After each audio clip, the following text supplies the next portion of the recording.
말씀은 마태복음 21장 1절에서 9절까지의 말씀입니다.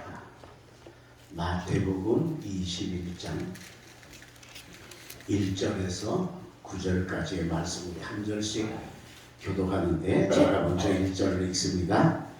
그들이 예루살렘에 가까이 가서 감람산 벳박에 이르렀을 때 예수께서 두 제자를 보내시며 이르시되 너희는 맞은편 마을로 가라. 그리하면 곧 내 나귀와 나귀 새끼가 함께 있는 것을 보리니 풀어 내게로 끌고 오라. 만일 누가 무슨 말을 하거든 주가 쓰시겠다 하라. 그리하면 즉시 보내리라 하시니 이는 선지자를 통하여 하신 말씀을 이루려 하시니라. 일러세 시온 딸에게 이르기를 네 왕이 내게 임하나니 그는 겸손하여 나귀 곧 멍에 매는 짐승의 새끼를 탔도다 하라 하였느니라. 제자들이 가서 예수께서 명하신 대로 하여 나귀와 나귀 새끼를 끌고 와서 자기들의 겉옷을 그 위에 얹음에 예수께서 그 위에 타시니 무리의 대다수는 그들의 겉옷을 길에 펴고 다른 이는 나뭇가지를 베어 펴고 함께 있습니다. 앞에서 가고 뒤에서 따르는 무리가 소리 높여 이르되 호산나 다윗의 자손이여 찬송하리로다. 주의 이름으로 오시는 이여 가장 높은 곳에서 호산나 하더라. 아멘.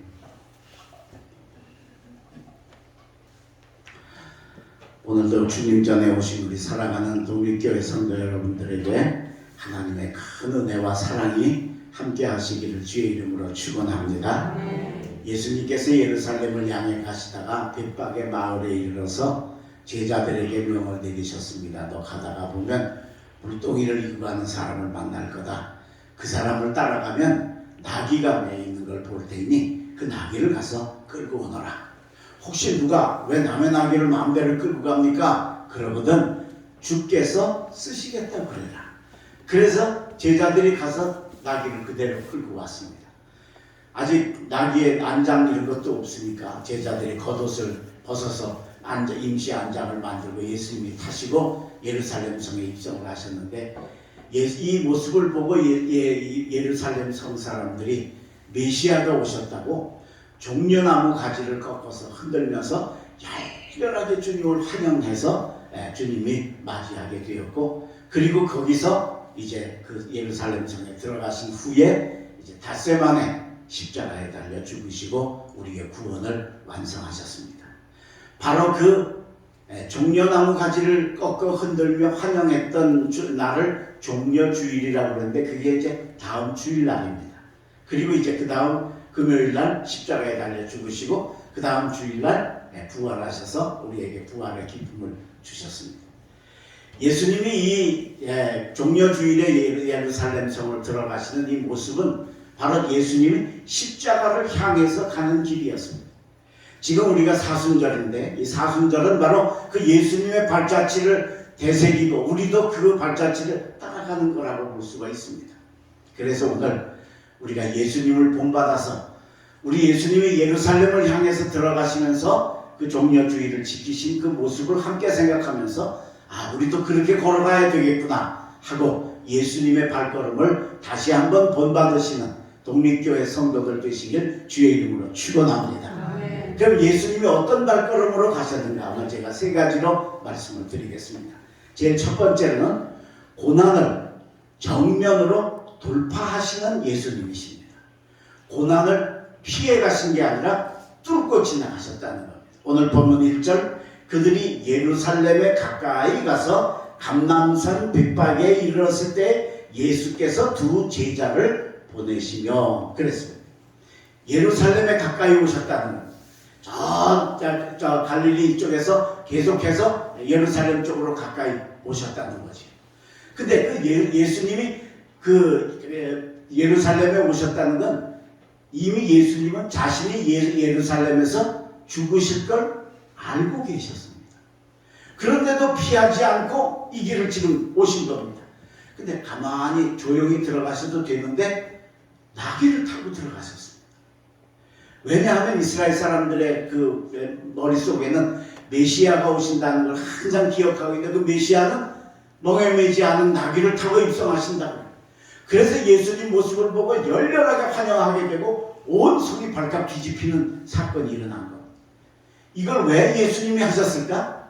바로 지금까지는 예수님께 좋지 않은 마음을 가졌어도 그저 뒤로 미루고 그냥 보고만 있던 사람들이 그 예수님이 나귀를 타고 입성하셔서 온 성민들의 열렬한 환영을 받는 걸 보고 안 되겠다 이거. 그래서 결국은 예수님을 죽이는 일을 촉발시키기 위해서 오셨다는 거예요.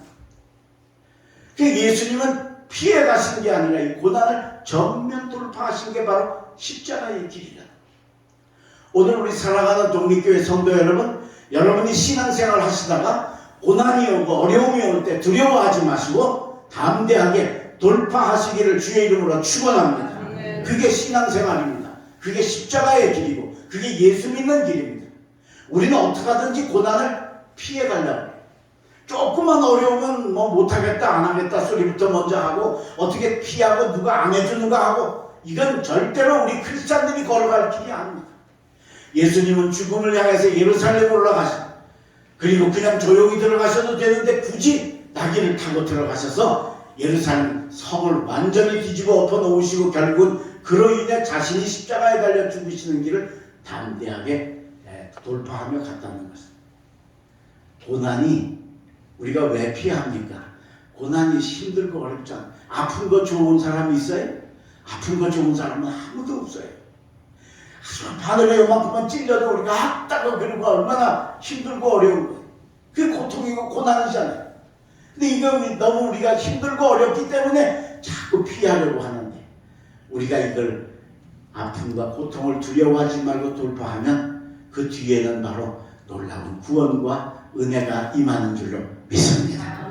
예수님이 십자가에 달려 죽으시니까 우리가 구원받고 우리가 하나님 자녀가 되고 예수 이름으로 우리가 구하면, 기도하면, 간구하면 들어주시는 이런 놀라운 역사가 바로 이 십자가의 길에서 왔다. 폴리캅이라고 하는 사람은 1세기에 순교하신 성자입니다. 거의 성자라고 칭송을 받을 만큼 존경을 받았는데, 그 당시 로마의 제15대 안토니오 피오 황제가 아주 극심하게 기독교인들을 핍박을 했습니다. 그래서 결국은 이 폴리캅도 잡혀서 불에 태워서 화형으로 죽을 위기에 처하게 됩니다.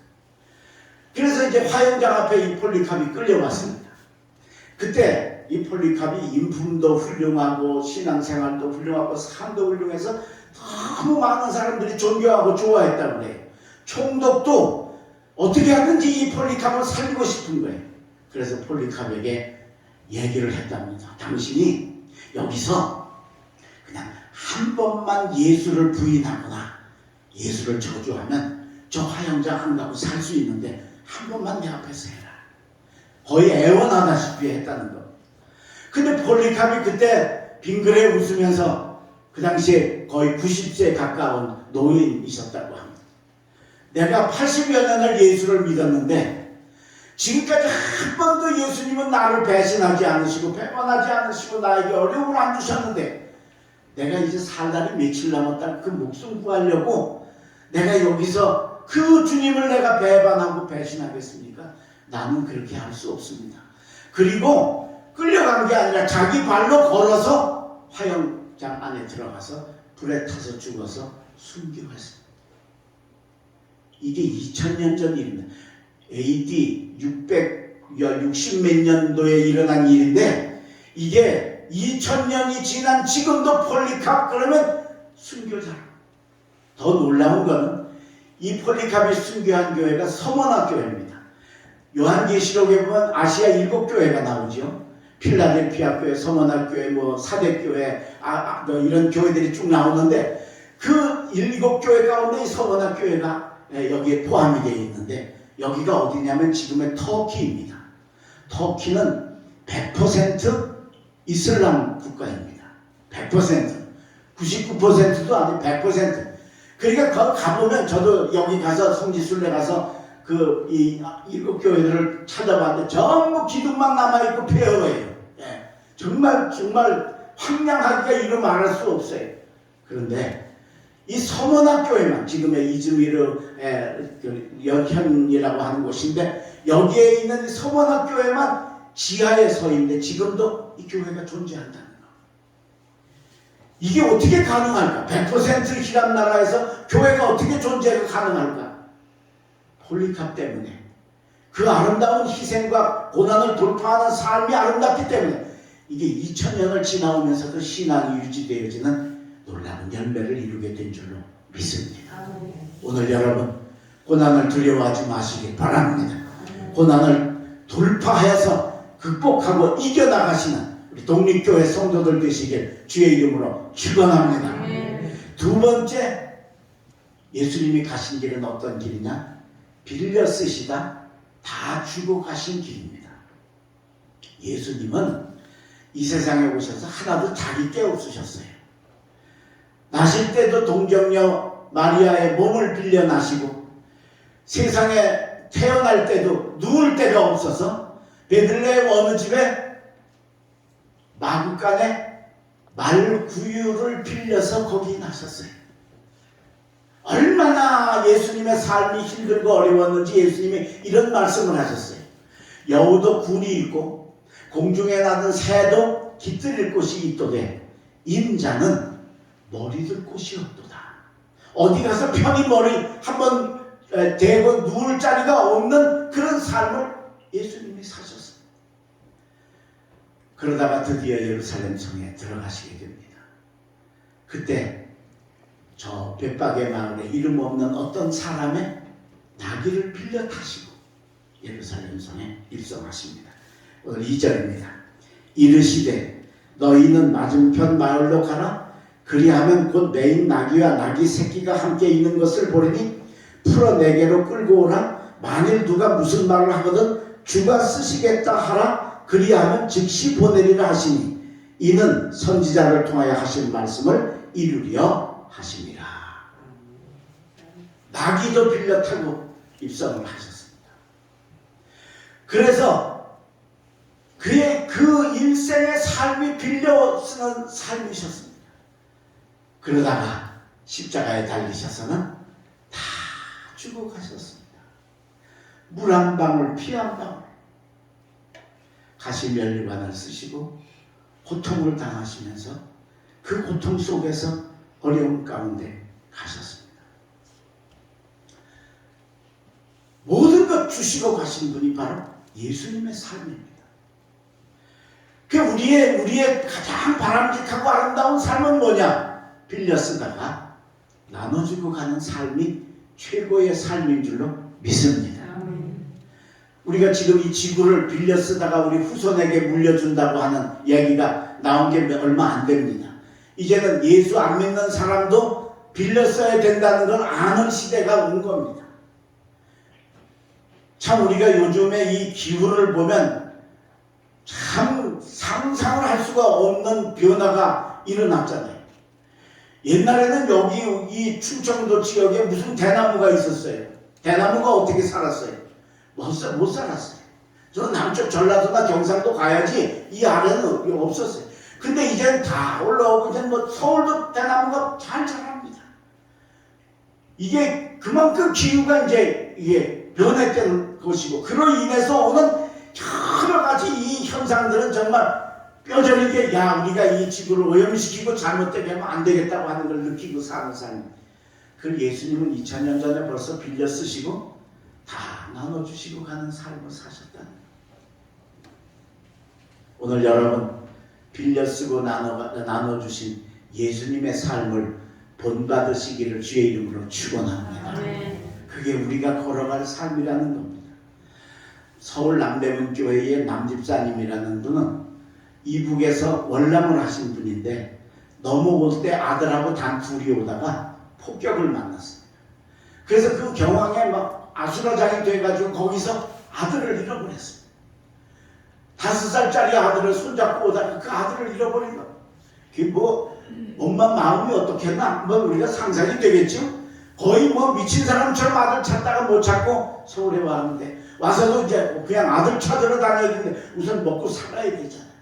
그래서 있는 돈을 다 풀어가지고 남대문 시장에 가서 성냥 장수를 해야 되겠다. 그래서 성냥 10갑을 사가지고 한 갑을 목사님한테 갖다 드리고, 목사님 11조입니다. 축복해 주세요. 그리고 기도받고 성냥 9갑을 갖다가 남대문 시장의 길거리에다 이렇게 펴놓고서 장사를 시작을 했는데, 왜 노신사가 할아버지가 정신을 저기 놓고 걸어 가시다가 이 전 재산 성냥 9갑을 발로 밟아버렸어요.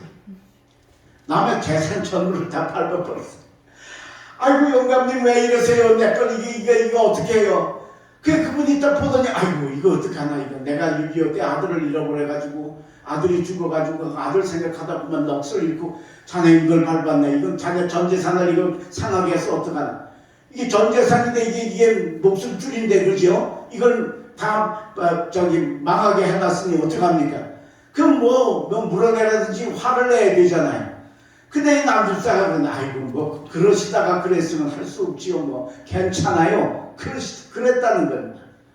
그게 괜찮은 소리가 나올 형편이 아니잖아요.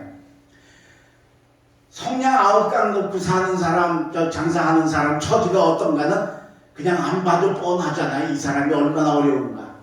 이분이 교회 장로님이시고 괜찮게 사시는 부자시던가 봐요. 이 사람아 이거 가지고는 안 되네. 우리 집에 가서 우리 집 살림 도와주고 가정부로 우리 집 살림 좀 도와주게. 그러면 내가 봉급도 주고 먹고 자고 할 수 있게 해줄 테니까 우리 집에 가. 그래서 취직이 돼가지고 가서 가정부로 그 집에 가서 일을 했습니다. 참 먹고 입고 사는 건 문제가 없는데 지금 이 남집사는 지금 뭐가 문제입니까? 아들을 찾아야 되잖아요. 아들을 잃어버린 아들을 찾으려면 자기가 마음대로 돌아다녀야 되는데 가정부로 있으면 안 되잖아요. 그래서 한 달 일하고 그 장로님한테 눈물로 해원을 한 겁니다. 제가 아들을 내려오다 잊어버렸는데 어디서 이제 찾아야 되는데 이 안에 있으면 여기서 내가 살 수는 있는데 이 아들을 못 찾으니 저를 좀 내보내 주십시오. 자기도 아들이 6.25 때 죽은 그 상처를 가지고 있으니까 이 아픔을 알고 그러냐? 그럼 알았다. 그리고는 그 당시에 거금 5만 원을 주면서 이거 가져가서 어디 장사미천에서 하면서 자들을 찾아라. 그래서 그 돈 가지고서 남대문 시대가 처음에는 이 좌판을 하나 빌려가지고 구해가지고 사다가 장사가 잘 되는 겁니다. 그래가지고 조그마한 구멍가게를 하나 열었어요. 그리고 이제 거기서 나오는 수입은 돈 생기면 그거 가지고 쌀 사고 생필품 사고 무슨 뭐 이게 여러 가지 그 과일이나 이런 거 사가지고 고아원 찾아가는 겁니다. 찾아가서 고아원에 기증하고 그리고는 그 고아원에서 혹시 우리 아들이 있는가 참 거의 전국에 고아원이란 고아원은 다 다녔다는 거예요. 근데 못 찾겠더라. 이제는 이게 이렇게 찾아도 수면 없는 거다. 못 찾는 거다. 이제 포기가 되면서 포기가 됐는데도 불구하고 장사하고 돈 남으면 항상 하던 대로 또 물건 사가지고 또 가서 어려운 사람들 도와주는 겁니다. 처음에는 자식 찾기 위해서 남을 도와주다가 이젠 포기하고 났는데도 그 남을 도와주는 삶이 이제는 그냥 삶으로 굳어져서 변화되어지던 어느 날 가평에 가서 고아원에 가서 물건을 기증을 하고 아이들 돌아보다가 거기서 5년 만에 10살이 된 5살이 헤어졌는데 10살 된 아들을 찾게 된 줄로 믿습니다. 아멘. 별로 안 반가워서 당하신가 봐. 기가 막히겠죠, 그죠? 예. 여러분, 그거 벌어서 이북 사람들이 얼마나 그 생활력이 강합니까? 남쪽에 넘어와서 다 잘 살지 않습니까? 예. 근데 그런 강한 생활력으로 번 그 귀한 돈, 그거 처음에는 아들 찾으려고 나눠주다가 나중에는 나눠주는 삶으로 바뀌어지니까 하나님께서 이 남집사를 축복해 주셨어요. 5년 잃어버렸으면 못 찾는 거죠. 근데 그 아들을 찾게 해주시는 아름다운 축복으로 채워주신 줄로 믿습니다. 아멘. 우리가 복받기 위해서 나눠주는 삶이 되어서는 안 되겠지만 우리가 제대로 나눠주고 그리고 빌려 쓰고 살면 하나님이 그 삶에 축복해 주시는 줄로 믿습니다. 아멘. 이 복을 받으시기를 주의 이름으로 축원합니다. 아멘. 오늘 여러분 우리의 삶이 나눠 쓰고 빌려 쓰는 삶, 이 삶을 추구하는 사회가 되어져야 됩니다. 요즘 LH 그 회사 사원들이 그 부동산 투기를 해서 아주 나라가 완전히 난리가 났죠. 지금 난리가 났습니다. 맨날 그 얘기입니다. 자기들이 가진 지위 그 이용해서 그 정도 살만한 사람들이 왜 그렇게 각박하고 못되게 사는지. 결국은 이제 그 사람들, 요새 그 사람들 잠 잘까? 몰라. 그래도 또 배짱 좋은 사람들은 잘 잘 거예요. 그죠? 이게 언제 이제 밝혀지면 이거 어떻게 되나? 아마 잠도 못 자는. 그게 뭐 그렇게 행복하고 좋은 삶, 땅 좀 사고 돈 좀 더 벌겠다고 해다가 그게 평생을 망하는 그런 삶 되지 마라. 우리 예수님 오셔서 빌려 쓰시다가 다 나눠주시니까 그 나눠주시고 다 받은 우리가 구원받고 하나님의 백성이 되고 하나님의 자녀가 되는 이 놀라운 축복, 우리도 배워서 여러분도 행하시며 나아가시기를 주의 이름으로 간절히 축원합니다. 마지막 세 번째로 예수님의 세 번째 삶은 뭐냐? 말씀을 이루는 삶, 말씀대로 사는 삶이십니다. 예수님은 세상에 오실 때부터 전부 하나님의 말씀을 완성하는 삶이었습니다. 보라, 처녀가 잉태하여 아들을 낳으리니 그 이름을 임마누엘이라 하리라. 세상에 오실 때부터 무슨 말씀을 완성하고 오셨습니다. 베들레헴 에브라다에 너는 유대 고을 중에 가장 작지 않았다. 내게서 너를 다스리는 내 백성, 다스리는 자가 큰 자가 나오리라. 그 말씀대로 예수님이 이 땅에 오셨습니다. 그리고 예수님의 삶은 철저하게 하나님 말씀을 완성하는 삶입니다.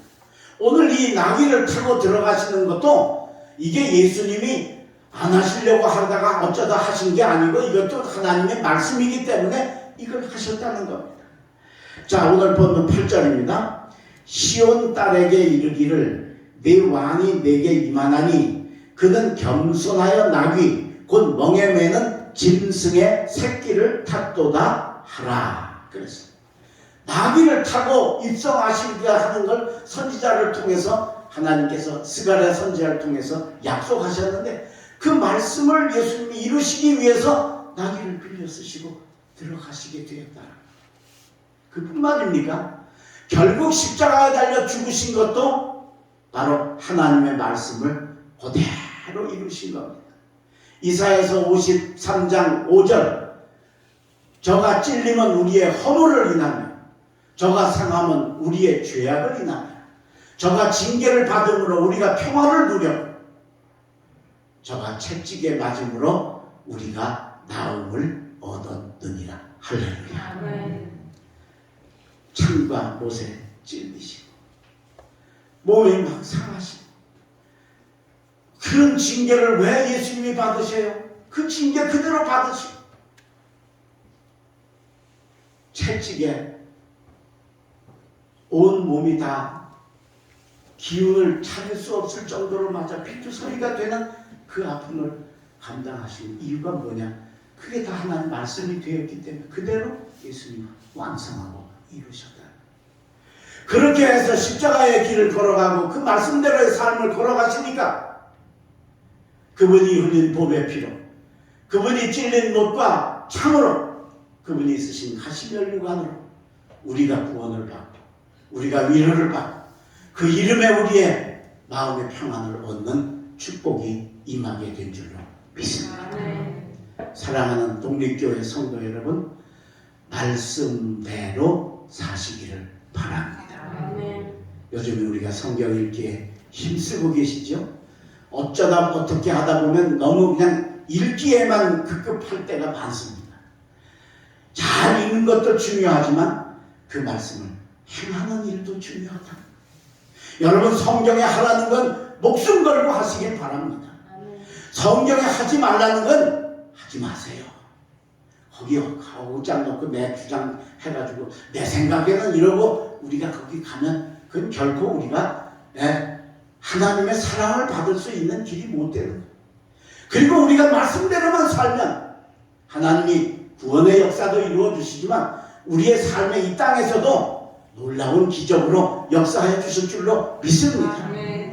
베드로 보십시오. 누가복음 5장에 보면 밤새 고기 잡다가 실패하고 금을 찢는데 예수님이 오셔서 배 빌려달라고 그래서 그 배 위에 올라가서 설교하실 때 베드로가 배를 좀 떼드리느라고 배를 같이 갔으니 어쩔 수 없이 예수님 옆에서 그 방을 세웠으니 얼마나 졸리고 피곤하겠어요.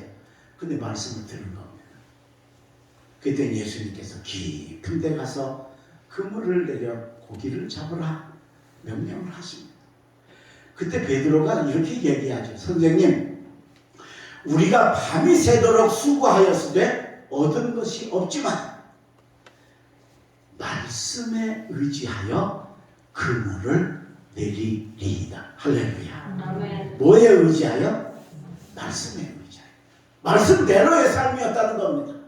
그랬더니 그물을 내리니까 그 밤중에는 밤에는 그렇게 하나도 없던 고기가 2배가 만선이 되는 그물이 가득 차서 그물이 찢어질 정도가 되어지는 놀라운 축복으로 채워주신 줄로 믿습니다. 아멘. 베드로만 이런 복 받습니까? 우리도 말씀대로 살면 이 복 주실 줄로 믿습니다. 아멘. 그리고 이 말씀대로 사는 능력은요, 이게 잠깐이 아닙니다. 상당히 오랜 기간 동안 능력과 역사를 이루는 게 이 말씀대로 사는 삶의 역사입니다. 성경에 가장 아주 대표적인 통계로 나온 예를 하나 제가 가르쳐 드리겠습니다. 이스라엘이 출애굽을 할 때 남자, 인구를 계수를 하니까 남자가 60만 3천 명이었습니다. 60만 3천 명. 남자만이니까 아내도 있고 자식도 있잖아요. 그죠? 그렇게 따지면 대략 한 200만 정도는 되지 않았겠나, 이걸 추측해서. 그러니까 60만 명이 처음에 떠났습니다. 근데 40년 지나가지고 민수기 제2차 계수가 일어난 민수기 때 재보니까 다시 계수를 해보니까 60만 1,700명 줄었습니다. 한 1,500명 정도가 줄었어요. 이게 줄었다는 게 이게 놀라운 겁니다. 왜 놀라우냐? 여러분, 야곱이 애굽에 들어갈 때 70명이 들어갔어요. 그죠? 근데 400명이 지나서 이스라엘 민족이 누구보다 많아졌어요. 애굽 사람보다 수가 많아졌어요. 그러면 야곱이 들어갈 때 애굽이 인구가 몇 명이었어요? 한 100명쯤 됐을까요? 그때 애굽이 그게 얼마나 오래된 나라였어요. 아무리 작게 잡아도 몇십만 명이었을 거예요. 뭐 70명하고 100명이라든지 70명하고 1000명이라든지 이러면 좀 비교가 되겠는데 이건 몇십만 명이니까 이건 뭐 몇백 배잖아요. 근데 400년에 이게 뒤집힌 겁니다. 하나님이 히브리 민족을 축복하셔서 번성의 은혜를 주신 줄로 믿습니다. 그래서 이스라엘 사람들이 유대인이고 이스라엘이고 그런 명칭도 있지만 성경에 보면 히브리 민족이라는 게 나오죠. 히브리서도 나오고, 이거는 뭐냐면 하나님이 우리한테 엄청난 번성의 복을 주셨다는 아주 자부심으로 이야기하는 그 호칭이 히브리 민족이라. 근데 그렇게 번성하던 이스라엘이 40년 지나가지고 죽었다는 건 이건 엄청나게 참 신기한 거죠. 그죠? 왜냐? 광야가 그렇게 힘들었다. 광야 생활이 너무 힘들으니까 거기서 더 늘지 못하고 죽게 되었다. 근데 12지파를 또 다 계수를 했어요. 근데 그 중에 시므온 지파가 있어요. 시므온 지파. 시므온 지파는 처음엔 5만 9천 명이었어요. 출애굽할 때는. 근데 40년 후에 재니까 2만 2천 명으로 무려 3만 7천 명이 줄었어요. 3만 7천 명이. 별로 놀라지도 않아, 우리 교인들은. 그죠? 그런가 보다. 저게 뭔 얘기인가 도대체. 5만 9천 명인데 3만 7천 명, 절반도 다 주고 더 주고 더 주는 거예요. 그죠? 엄청 줄었습니다. 왜? 시므온 지파는 말씀대로 안 살았습니다. 시므온이 얼마나 못됐는지 아버지 야곱이 12아들을 축복할 때 시므온한테 뭐라, 창세기 마지막 부분에 가서 나와요. 축복할 때 시므온은 자네하는 기계라 그랬어요. 사람 죽이는 기계라 그랬어요. 그 세겜 성주 아들 성주 아들하고 혼담이 있을 때 결혼하겠다고 그러고는 할례를 해야 된다고 해놓고는 그 할례 받고 꼼짝 못할 때 들어가서 그냥 사정 없이 그 집 남자들 다 죽였어요. 그래서 잔해하는 기회. 그게 말씀대로 사는 삶이 아니죠, 그죠? 근데 이 조상만 말씀대로 살지 않는 게 아니라 그 조상이 그러니까 후손들도 똑같이 그렇게 산 거예요. 그래서 모압 지역에 갔을 때 이 시므온 지파 사람들이 모압 여자들하고 행음을 했어요. 간음을 해가지고 거기서 무려 2만 명이 하나님의 치심으로 죽었어요. 2만 명이. 그러니까 죽을 수밖에 없어요. 이 지파는 말씀대로 안 사니까 40년 지나니까 절반으로 줄어드는 거예요.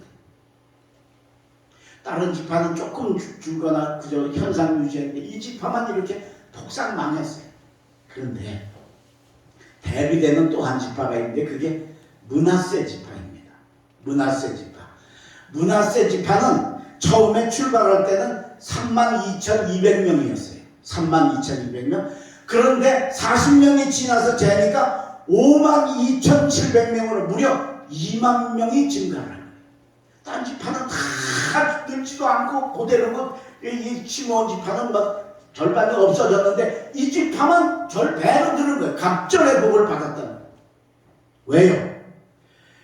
므낫세는 에브라임 므낫세는 그 두 지파는 요셉의 아들들입니다. 두 아들이에요. 그래서 므낫세가 형이고 에브라임의 둘째예요. 근데 이제 야곱이 애굽에서 가나안에서 애굽에 들어와가지고 요셉을 만났잖아요. 요셉이 이제 거기서 결혼하고 살았으니까 두 아들을 할아버지한테 인사를 시키고 그리고 할아버지 축복해 주세요. 그리고 두 아들을 야곱 앞에다가 갖다 놓은 거예요. 그런데 당연히 큰아들은 오른손으로 축복하겠죠. 이 중동 지역의 오른손과 왼손의 차이가 엄청납니다. 그러니까 오른손으로 당연히 큰아들 므낫세를 축복하고 왼손은 에브라임을 축복해야 될 거 아니에요. 그래서 요셉이 그렇게 야곱 앞에다가 두 아들을 데려다 놓은 거예요. 근데 야곱이 이렇게 안 하고 이렇게 한 거예요. 그러니까 요셉이 아버님 얘가 큰아들이고 얘가 둘째입니다. 그러니까 오른손을 바꾸셔야 합니다. 그런데 야곱이 안 바꾸는 거예요. 그리고 나도 알았다 아들아 나도 안다. 그러나 작은 자가 여러 민족을 이루게 될 것이다. 그리고 둘째 아들 에브라임을 장자로 축복을 합니다. 이건 므낫세 지파 사람들이 후대에 한 겁니다. 우리가 분명히 형인데 동생이 된 겁니다. 장자의 축복, 번성의 축복을 형들한테 뺏긴 겁니다. 저 동생한테 뺏긴 겁니다. 그래서 이 므낫세 지파 사람들이 우리도 이거 뺏긴 거 삐지고 잘못되는 게 아니라 어려움이 왔을 때 고난을 정면으로 돌파하는 사람들은 이럴 때 오히려 바른 길을 찾지 않습니다. 우리가 왜 우리 할아버지가 동생인 에브라임한테 오른손을 얹어 축복했을까? 왜 우리는 왼손이 되었을까? 그거는 하나님이 그렇게 하라고 하신 거고 그렇게 하라고 하셨다는 건 우리보다 므낫세보다 에브라임을 더 이쁘게 보셨다는 거 아니냐? 그럼 우리도 하나님께 이쁨 받으면 되지 않느냐? 하나님은 어떤 사람을 제일 이뻐하실까? 생각해 보니까 하나님의 말씀대로 사는 삶이더라는 겁니다. 그래서 광야 40년 동안 므낫세 지파 사람들은 철저하게 말씀대로 살면서 하나님이 이뻐하시는 삶을 살았더니 하나님이 피해 가셨던 오른손을 이 지파의 머리에 얹어주심으로 다른 지파는 절반이 줄고 다른 지파는 현상유지 흔치니 하는데 므낫세 지파만 하나님이 갑절의 축복을 주신 줄로 믿습니다. 이게 말씀대로 사는 삶의 축복이라는 겁니다. 세계 역사를 보고 지금 봐도 성경 보고 말씀 읽는 나라들은 잘 삽니다. 신기합니다.